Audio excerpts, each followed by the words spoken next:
Hi నమస్తే. Welcome to my channel 'Mahe flavours of life'.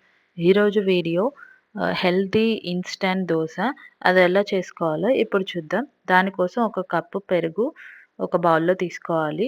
దాన్ని బాగా లంప్స్ లేకుండా బీట్ చేయాలి సాఫ్ట్‌గా అయ్యేదాకా. అలా బీట్ చేసిన తర్వాత కొంచెం ఒక గ్లాస్ వాటర్ అనేది పోసుకొని మజ్జిగలాగా మనం చేసుకోవాలనమాట. సో, ఇది ఎందుకు అంటే అంటే ఫెర్మెంట్ అవ్వదు కదా! సో, ఇట్లా మజ్జిగ యాడ్ చేసుకుంటే దోస అనేది మనకి మామూలు దోసలాగా బాగా సాఫ్ట్‌గా వస్తుంది. ఇప్పుడు ఒక కప్పు గోధుమ పిండి తీసుకొని, దాన్ని కొంచెం కొంచెంగా యాడ్ చేసుకుంటూ మిక్స్ చేసుకోవాలనమాట లంప్స్ లేకుండా. అంటే ఒకేసారి యాడ్ చేస్తే ముద్దలు ముద్దలుగా వస్తది. దోస అనేది తినడానికి అంత బావుండదు. సో, అందుకని చెప్పి కొంచెం ఒకసారి వేసుకున్నాక మళ్ళీ అది మొత్తం మిక్స్ అయినాక మళ్ళీ కొంచెం కొంచెం యాడ్ చేసుకుంటూ మిక్స్ చేసుకోవాలనమాట. ఇదే ప్రాసెస్‌లో అంతా పిండి యేసుకొని మిక్స్ చేసుకోవాలి. సో దట్ మనకి దోస అనేది బాగొస్తుంది. ఇక్కడ మనకి పిండి కలుపుకోవడమే దీంట్లో మెయిన్ ఇంపార్టెంట్ అన్నమాట. సో, ఆ తర్వాత మనము ఒక కప్పు గోధుమ పిండికి హాఫ్ కప్పు రాగి పిండి తీసుకోవాలి. అంటే కొంచెం హెల్తీ వేలో తినాలి అనుకుంటే సో, రాగి పిండి యాడ్ చేసుకోవచ్చన్నమాట. లేదు అంటే గోధుమ పిండి మనం తీసుకోవచ్చు. సేమ్ ఇట్లానే గోధుమ పిండి రాగి పిండి గూడా గోధుమ పిండిలాగే కొంచెం కొంచెం యాడ్ చేసుకుంటూ ఉండలు లేకుండా మిక్స్ చేసుకోవాలి. తర్వాత ఒక స్పూన్ జీరా, ఒక స్పూను సాల్ట్ అనేది మిక్స్ చేసుకొని బాగా మనకి దోస బ్యాటర్ లాగా మిక్స్ చేసుకోవాలి. ఇక్కడ చూపిస్తున్నట్టుగా ఈ కన్సిస్టెన్సీ వచ్చేలాగా మిక్స్ చేసుకోవాలనమాట.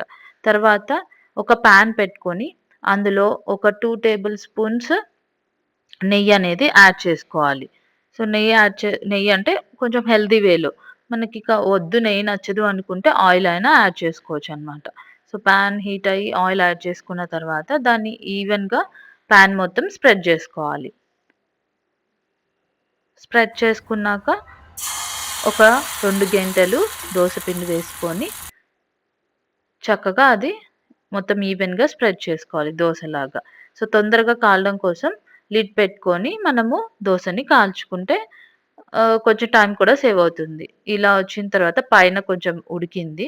సో, స్లోగా ఒకేసారి కాకుండా స్లోగా సైడ్స్‌లో తీసి ఆ తర్వాత మధ్యలోకి ఆహ్, ఇలా గెంట తోటి ఇలా టర్న్ చేసుకోవాలన్నమాట.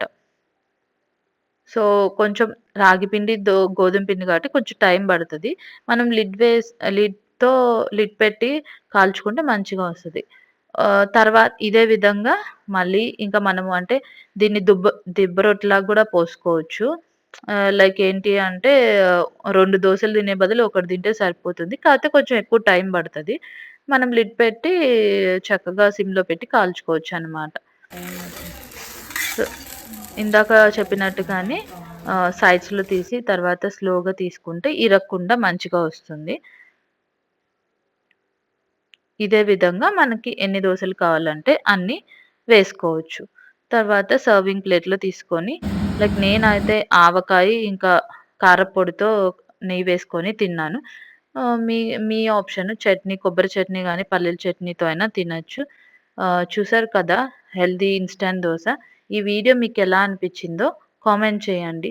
వీడియో నచ్చితే please like, share and subscribe. Thank you for watching.